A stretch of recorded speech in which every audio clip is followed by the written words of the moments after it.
तर दादा तुम्ही भोसे गटातून अर्ज दाखल केलाय. हा. काय भावना आहे त्या? नाव सांगा आधी. माझं नाव श्रीशैल हाताळे. हं, पूर्ण नाव म्हणलं तर श्रीशैल धर्मान हाताळे. हं, आम्हाला जिल्हा परिषद इलेक्शन लढवायचे कारण हं, आम्ही काही वर्षापासून भोसे मंडळाला पीक विमा मिळत नव्हता. हं, हं, हं, त्या पीक विम्यासाठी अहोरात्र कष्ट करून आम्ही आंदोलन करून वगैरे आमच्याकडे अनेक अधिकारी दुर्लक्ष करत होते. आम्ही त्यासाठी दुर्लक्ष करत असल्यामुळे आमच्याकडे कुठल्याही नेत्यांनी सुद्धा बघितलेलं नाही. हं, आम्ही शेवटी वैतागून कृषी कार्यालयाला टाळं ठोकलं होतं. हं, हं, तरी सुद्धा आमच्यावर दुर्लक्ष झाल्यामुळे आता योगायोग जिल्हा परिषद इलेक्शन आलेलं आहे. म्हणून आम्ही ह्या जिल्हा परिषद इलेक्शन मध्ये अर्ज भरून आम्ही निवडणुकीमध्ये उतरलोय. हं, मग निवडणूक झाल्यानंतर आम्हाला सगळं आम्ही मतदारांना आवाहन करतोय, आम्हाला निवडून द्या.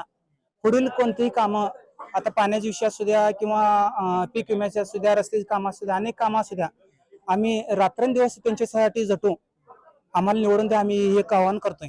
काय तुमच्या भागात काय गटात समस्या आहेत? काय जाणवते? नेहमी पीक विम्याच्या संदर्भात लय अडचण असते. अडचणी असते हा शेतकऱ्यांच्या. हा हं. त्यामुळं आम्हाला ह्या भागात जरा मतदारांना काय सांगाल पुन्हा एकदा? मतदारांना आम्हाला एकच विनंती करायचं आहे, आम्हाला निवडून द्या, आम्ही तुमच्यासाठी रात्रंदिवस झटू.